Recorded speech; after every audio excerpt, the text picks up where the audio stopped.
2024 में क्या स्टैंड रहेगा? 24 में समाजवादी पार्टी बीजेपी का मुकाबला कर रही है और बीजेपी को हराएंगे। सपा के राष्ट्रीय अध्यक्ष अखिलेश यादव पहुंचे सीतापुर। उनसे मिलने के लिए सीतापुर के सपा के नेताओं की भीड़ लगी रही। उसके बाद उन्होंने क्या कहा, आइए सुनते हैं। कौन कांग्रेस या कोई दल क्या कह रहा है, इंडिया गठबंधन, हम ही कंफ्यूज हो गए होंगे। इसका मतलब अगर हम उन मीटिंगों में बैठे हैं तो हम ही कंफ्यूज रहे होंगे। इसीलिए जिस व्यक्ति के बारे में आप बात कर रहे हैं, मुझे नहीं पता कि कांग्रेस पार्टी का कौन व्यक्ति इस तरह की बात कर रहा है। हमें तो ये लगा कि जब मध्य प्रदेश के मुख्यमंत्री जो रहे, पूर्व में कई बार मुख्यमंत्री रहे, वो रहे, उन्होंने मीटिंग बुलाई और पूछा समाजवादी पार्टी से। हमने अपनी पूरी परफॉर्मेंस बताई, किस समय पर समाजवादी पार्टी के विधायक कहाँ जीते हैं।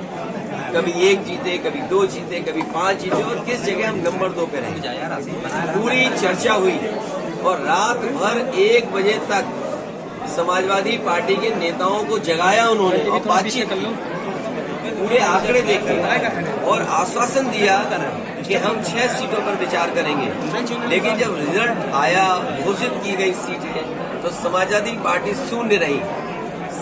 अगर ये मुझे पहले दिन पता होता कि विधानसभा स्तर पर कोई गठबंधन नहीं है इंडिया का, तो हम उसमें कभी मिलने नहीं जाती हमारी पार्टी के लोग, न अपनी हम सूची देते कांग्रेस के लोगों को, न कांग्रेस के लोगों का फोन उठाते। लेकिन अगर उन्होंने ये बात कही है कि गठबंधन नहीं है, तो हम स्वीकार करते हैं गठबंधन नहीं है।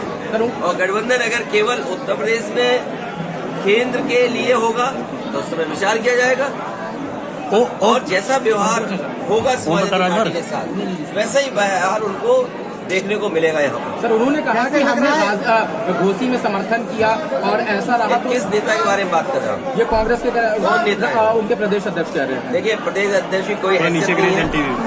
न वो पटना की मीटिंग में थे, न वो जाकर के मुंबई की मीटिंग में थे।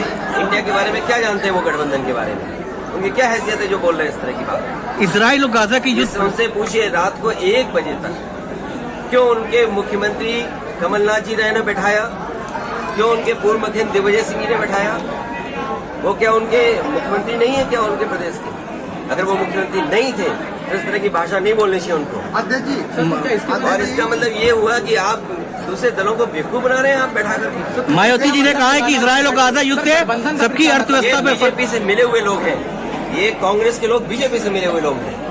तो आगे की अभी क्या रणनीति? ये जो बीजेपी से मिले हुए, देखिए अगर मुझे पता होता कि गठबंधन प्रदेश स्तर पे नहीं है तो मैं समाजवादी पार्टी के नेताओं को दिग्विजय सिंह जी के पास नहीं भेजता। अगर मुझे ये पता होता कि समाजवादी पार्टी को प्रदेश स्तर पे गठबंधन नहीं कर रहे हैं, मैं कमलनाथ जी के पास अपनी पार्टी के लोगों को नहीं भेजता। और मुझे ये भरोसा होता कि कांग्रेस पार्टी के लोग धोखा देंगे तो मैं उनकी बात पर भरोसा नहीं करता। मुझे बताया गया कि 6 सीटों पर आपके लिए सोचा गया है, विचार किया गया है और उस पर तय करेंगे। सिटिंग एमएलए की जगह आप सीट दे दोगे आप और उम्मीद करोगे कि मैं आपके बारे में सच बोलूं और जो बात बोलनी है उनको। मैं आपके माध्यम से कांग्रेस पार्टी को कहना चाहता हूं, अपने चिरकुट नेताओं से हमारी पार्टी के बारे में न बुलवाएं। युद्ध को, ये युद्ध चल रहा है सर, आगे का देखा जाएगा। इजराइल और हमें अगर ये जानकारी मिल रही है कि गठबंधन केवल दिल्ली के स्तर पे, तो ठीक है, दिल्ली के स्तर पे जब बात होगी तो की जाएगी।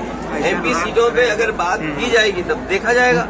अगर मुझे ये पता होता कि प्रदेश स्तर पे लीड मत खींचिएगा, बिल्कुल वो नहीं है, हमने स्वीकार कर लिया, इसीलिए हमने अपने पार्टी के टिकट घोषित कर दिए। इसमें क्या गलत किया है? इसलिए मैं कह रहा हूँ कि आप लोग भी ऐसे छोटे नेता जो कांग्रेस के हैं, और मैं कांग्रेस पार्टी के बड़े नेताओं से यही अपील करूंगा, निवेदन करूंगा कि अपने छोटे नेताओं से इस तरह के स्टेटमेंट मत दिलवाइए। मायावती जी ने कहा युद्ध से हमारे सभी देशों के वो हालात खराब होते हैं और वॉर के पक्ष में कोई नहीं है। और प्रदेश में बड़े सवाल है धान खरीद का। अरे सीतापुर आते हैं तो सीतापुर में हमें सांड पहले दिखाई देते हैं, ये डिवाइडर में इतना सांड दिखाई देता है। अखिलेश जी शाहजहांपुर जा रहे राम आजम खान साहब से धान खड़ा हुआ है खेतों में, शाहजहांपुर जा रहे आजम खान साहब से मिलेंगे खेतों में। क्या धान खरीदने का अभी तक इंतजाम किया है? क्या धान खरीदने की कोई तैयारी की है? आप बताइए, सीतापुर में अगर एक भी धान केंद्र किसानों को खरीद रहा हो धान तो बताएं हमें आप। शाहजहांपुर जा रहे हैं, आगे रामपुर में आजम खान साहब से मिलने जाएंगे वो चल के। हम पर छोड़िए, हमारी पार्टी पर छोड़िए।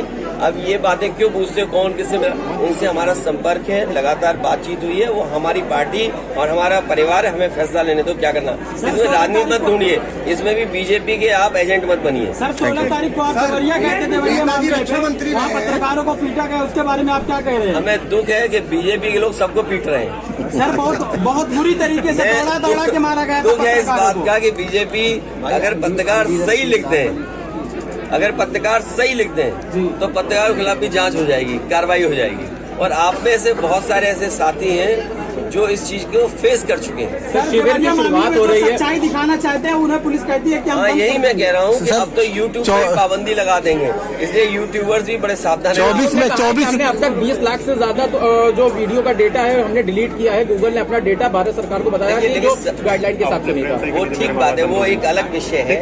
समय आने पर आर्टिफिशियल इंटेलिजेंस, जिनमें पैसे संसाधन हैं, जो टेक्नोलॉजी को इस्तेमाल कर सकते हैं, वो अच्छाई और बुराई दोनों के लिए इस्तेमाल करेंगे। सोशल मीडिया एक्टिविस्ट का कहना यह है कि जो चीजें क्रिटिसिज्म हो रहा है उसको खाली शैडो बैन किया जा रहा है। तो क्या लगता है गवर्नमेंट अब इसको भी एज अ टूल यूज करेगी?